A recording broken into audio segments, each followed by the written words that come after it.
እንግዲህ ጋሽ መሳፍንት እኔ ለአንድ ወር ነው ያየኋቸው። በጣም ሀገራቸውን የሚወዱ በጣም አማራን የሚወዱ ነው ያየኋቸው። ያኔ ጎንደርን የተለያዩትን ወደ አንድ በምናመጣበት ጊዜ ኮንታክት ካረጉኝ ሰዎች አንዱ ናቸው። በጣም መንፈሳዊ ሰው ናቸው።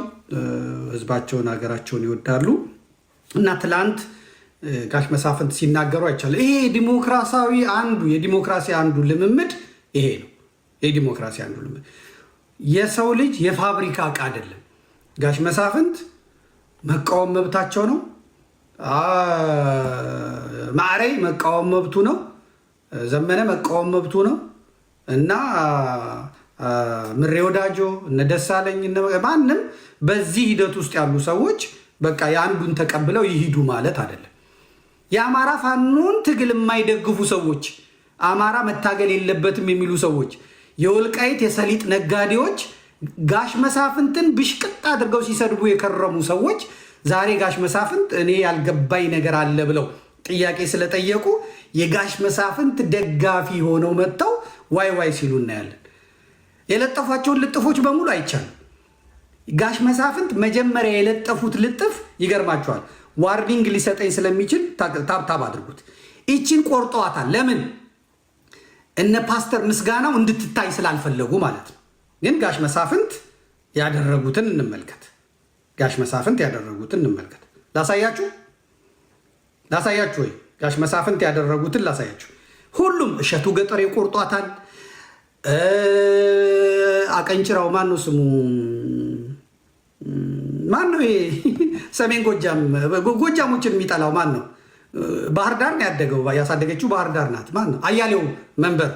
አሁን ሰሞኑ እንደውም በቃ እዝናናባቸዋለሁ፣ እየገባው ስለሚነጋገሩ እዝናናባቸዋለሁ። በጣም ነው የምወዳቸው። በነገራችን ላይ መዝናኛዎቼ ናቸውና እነሱ እንትን ብለውታል። ምንድን ነው ስሙ? ለቀውታል። እና የጋሽ መሳፍንትን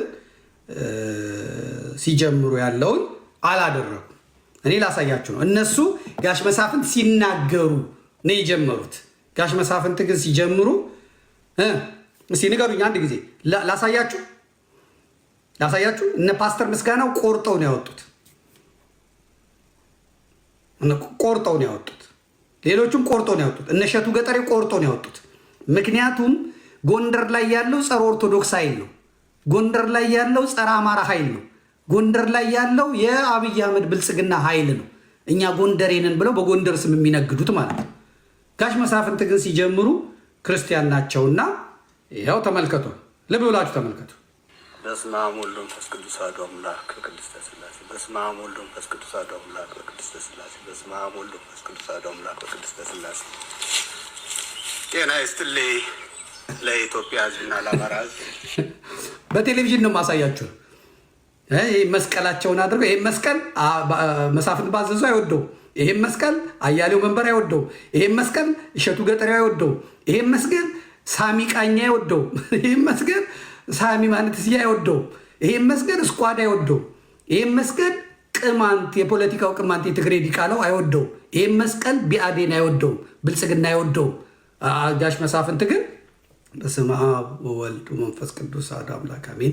በስመ አብ ወወልድ ወመንፈስ ቅዱስ አሐዱ አምላክ አሜን። በስመ አብ ወወልድ ወመንፈስ ቅዱስ አሐዱ አምላክ አሜን። እሺ እንግዲህ ዛሬ ሀሳቤን እሰጣለሁ ነው ያሉት። ከዛ እነሱ እቺን ቆረጡ። ምንድን ነው ያለው እንትና ሲል የነበረው ፓስተር ምስጋናው?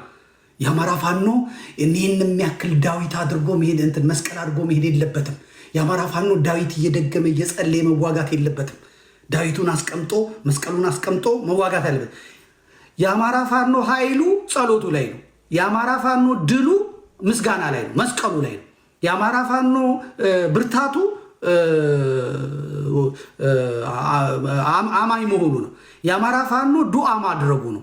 እስላሙ ቁርአን መቅራቱ ነው። አርብን ጠብቆ እዛ መስገዱ ነው።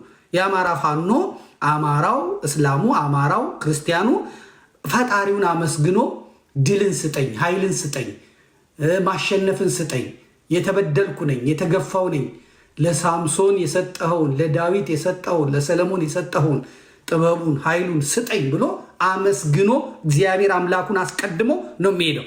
ስለዚህ እነዚህ በጉን ውሻ ነው ብሎ ሊነጥቁ አማራ ላይ የመጡት ሰዎች ምን ይላሉ? የአማራ ፋኖ ዳዊቱን እዚህ ላይ አድርጎ መሄድ የለበትም። የአማራ ፋኖ መስቀሉን እንደዚህ አንጠልጥሎ መሄድ የለበትም። ለምንድን ነው እንደዚህ የሚያደርገው? ለምንድን ነው እንትን ማድረግ ያለበት ይላል። ሳምሶን ጸጉሩ ነበር ኃይሉ የነበረው እግዚአብሔር የሰጠው ኃይል ጸጉሩ ላይ ነበር። ፍልስጤማውያን ቢሉት አልሸነፍ አላቸው። ሺውን ባህያ መንጋጋ እንካ ቅመስ